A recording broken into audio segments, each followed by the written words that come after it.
Hello दोस्तों, स्वागत है आपका हमारे YouTube चैनल ज्ञान गंगा एकेडमी में। जो महत्वपूर्ण है देख लेते हैं हम।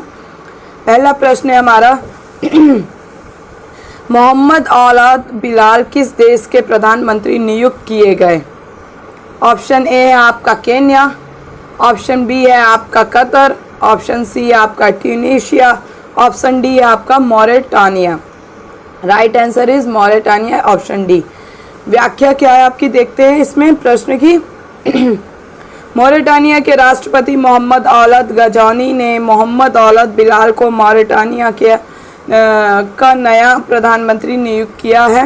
वह एक अनुभवी सार्वजनिक प्रशासक हैं और देश की राष्ट्रीय जल एजेंसी के प्रमुख, एक कैबिनेट मंत्री हैं और एक राष्ट्रपति सहयोगी के रूप में कार्य कर चुके हैं।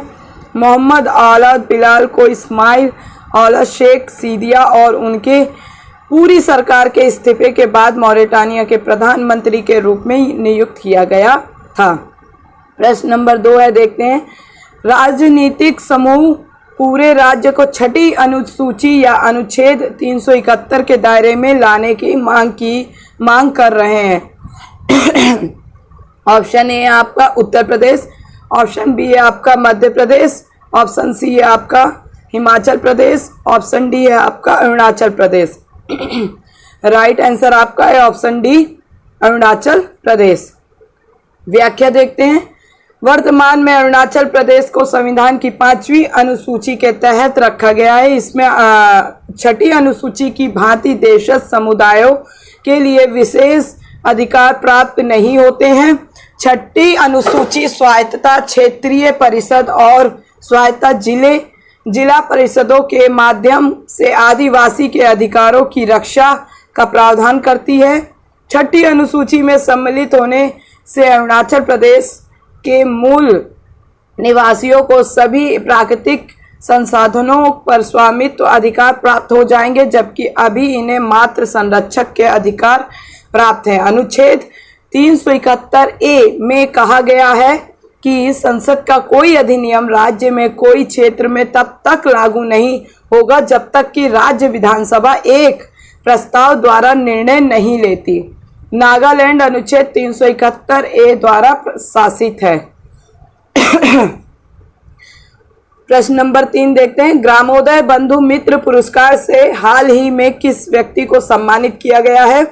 ऑप्शन ए है आपका निरंजन झा, ऑप्शन बी है इस प्रश्न का सुधा मूर्ति, ऑप्शन सी आपका श्रीमती कांताबेन, ऑप्शन डी है आपका स्मृति ईरानी।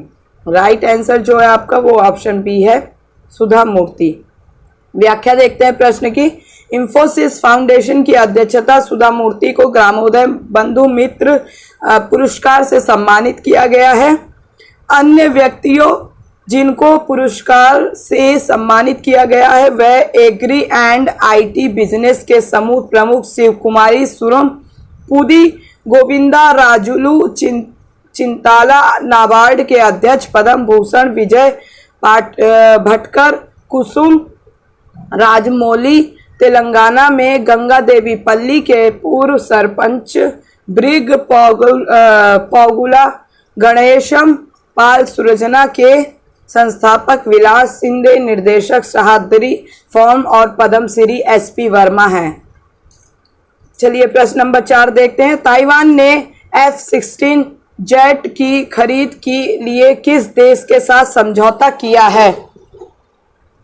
भारत, ऑप्शन ए आपका Bharat, option B America, option C आपका रूस, ऑप्शन डी आपका France. Right answer is America, option B. व्याख्या देखते हैं। अमेरिका और चीन के बीच जारी तनाव के बीच F-16 जेट्स के 66 नए मॉडल की खरीद के लिए ताइवान ने संयुक्त राज्य अमेरिका के साथ एक समझौते पर हस्ताक्षर किए हैं। F-16 जेट को लॉकहीड मार्टिन कॉर्पोरेशन द्वारा विकसित किया गया है। ताइवान को 2026 के अंत तक जेट प्राप्त होंगे और कुल मिलाकर सौदे के हिस्से के रूप में 90 जेट प्राप्त होंगे। प्रश्न नंबर 5 देखते हैं। कौन सा देश संयुक्त अरब अमीरात के साथ अब्राहम एकॉर्ड समझौते पर सहमत हो गया है?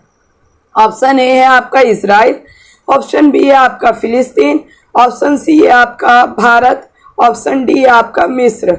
राइट आंसर इज आपका ऑप्शन ए है इजराइल। व्याख्या देखते हैं। अब्राहिम एकॉर्ड इजराइल संयुक्त अरब अमीरात के बीच 13 अगस्त 2020 को एक ऐतिहासिक शांति समझौता है।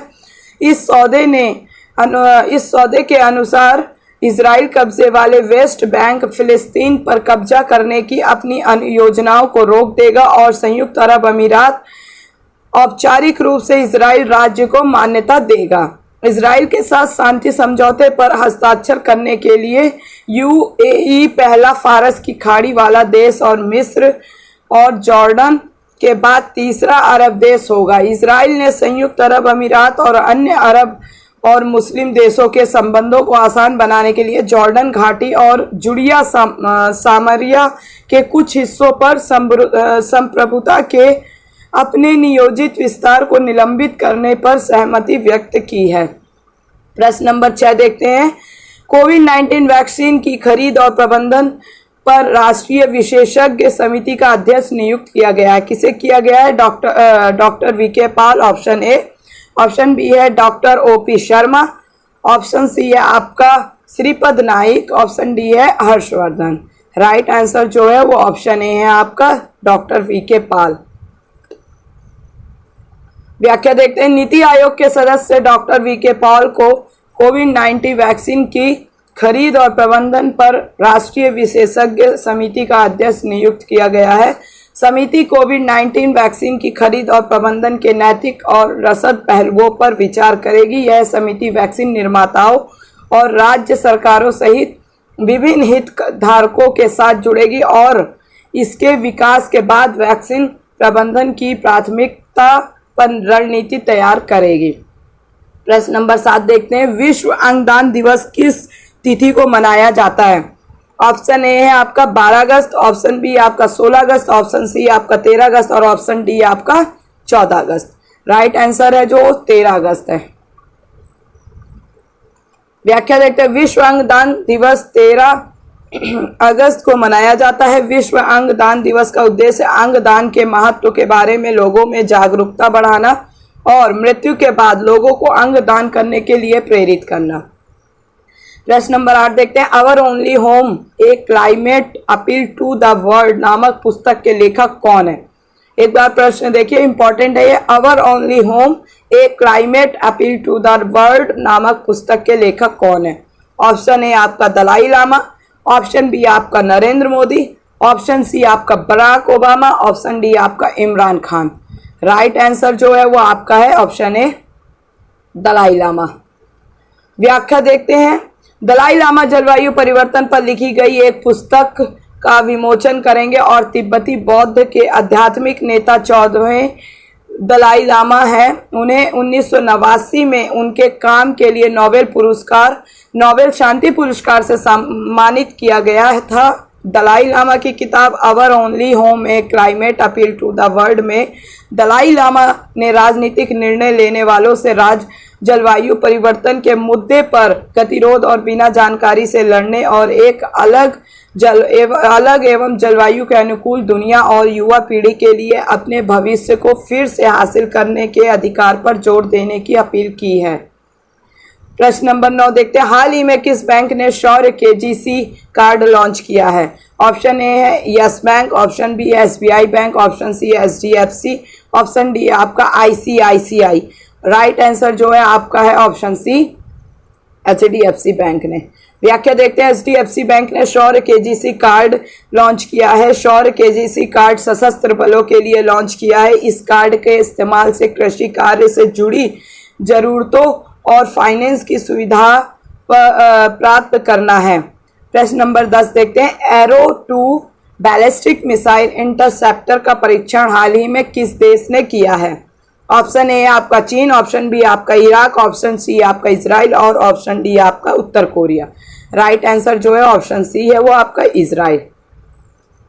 व्याख्या देखते हैं। Arrow 2 ballistic missile interceptor Israel की उन्नत मिसाइल रक्षा प्रणाली है। यह परीक्षण भूमध्य सागर के ऊपर मध्य इजराइल में किया गया था। परीक्षण का आयोजन इजराइल वायुसेना, इजराइल एरो स्पेस इंडस्ट्रीज और संयुक्त राज्य अमेरिका के मिसाइल रक्षा एजेंसी MDA की संयुक्त साझेदारी द्वारा किया गया था।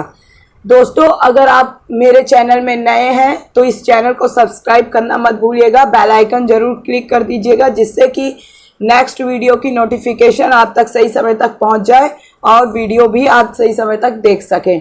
अगर ये वीडियो अच्छी लगी हो, प्रश्न अच्छे लगे हो तो लाइक शेयर कमेंट जरूर करिए। अपने मित्रों के बीच में इस वीडियो का लिंक जरूर शेयर करिएगा। धन्यवाद।